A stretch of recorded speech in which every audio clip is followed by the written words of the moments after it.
আসসালামু আলাইকুম। সবাই কেমন আছেন? আল্লাহর রহমতে আমরাও ভালো আছি।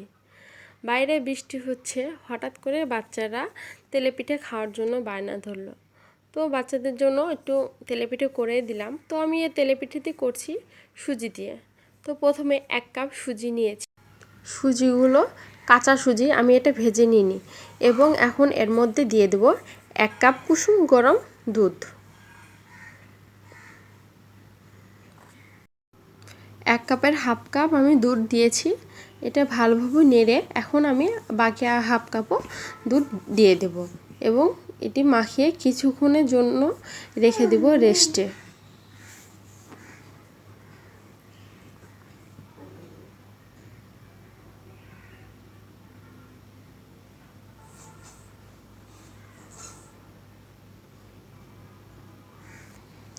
বিশ মিনিট রেস্টে রেখেছিলাম। 20 মিনিট পরে এই সুজিগুলো দেখছেন ফুলে গেছে কেমন।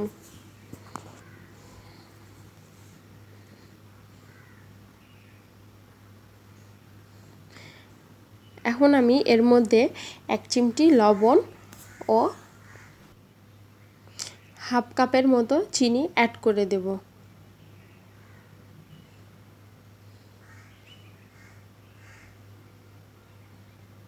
এটি ভালো করে মেখে নেব।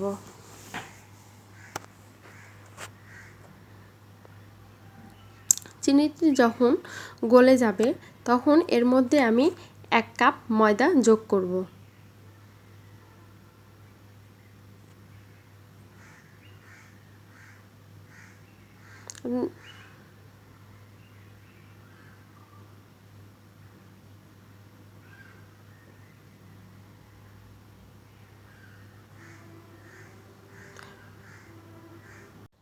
আমি এখন এই গোলাটি ভালো করে গুলিয়ে নেব। আমি এর মধ্যে বেকিং পাউডার দিয়েছিলাম হাফ চা চামচ। আমার ভিডিওটি স্কিপ হয়ে গিয়েছে, সেজন্য অ্যাড করতে পারিনি। আমার গোলাটি দেখতেই পাচ্ছেন যে কেমন হয়েছে। আমি এর মধ্যে কোনো পানি অ্যাড করিনি। এখন আমি এটি করে তেল গরম করতে দেব।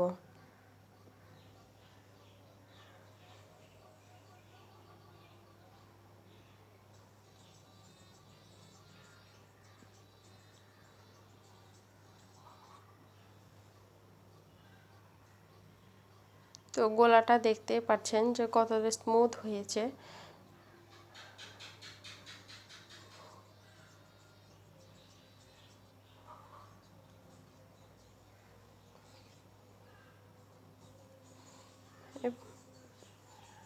আমি পিঠার গোলাটি এখন তেলে দিয়ে দিলাম। পিঠাটি কত সুন্দর আস্তে আস্তে ফুলে উঠছে। এই ফুলকো ফুলকো পিঠা কার না ভালো লাগে বলেন। দেখতেই পাচ্ছেন পিঠাটি সুন্দর ফুলছে। আমার কড়াইটি একটু বড় হওয়ার কারণে আমি একসাথে আরও 2টো দিয়ে 3টি করে পিঠা ভেজে নিয়েছি।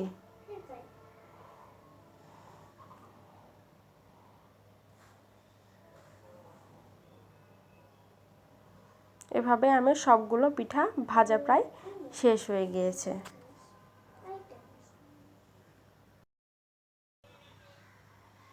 এই তো আমার পিঠাগুলো কমপ্লিট। দেখতেই পাচ্ছেন পিঠাগুলো কতটা সুন্দর হয়েছে।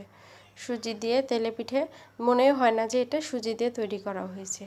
কতটা সফট আর ফুলকো। আমার ভিডিওটি যদি ভালো লাগে তাহলে আমার চ্যানেলটি সাবস্ক্রাইব করে দেবেন।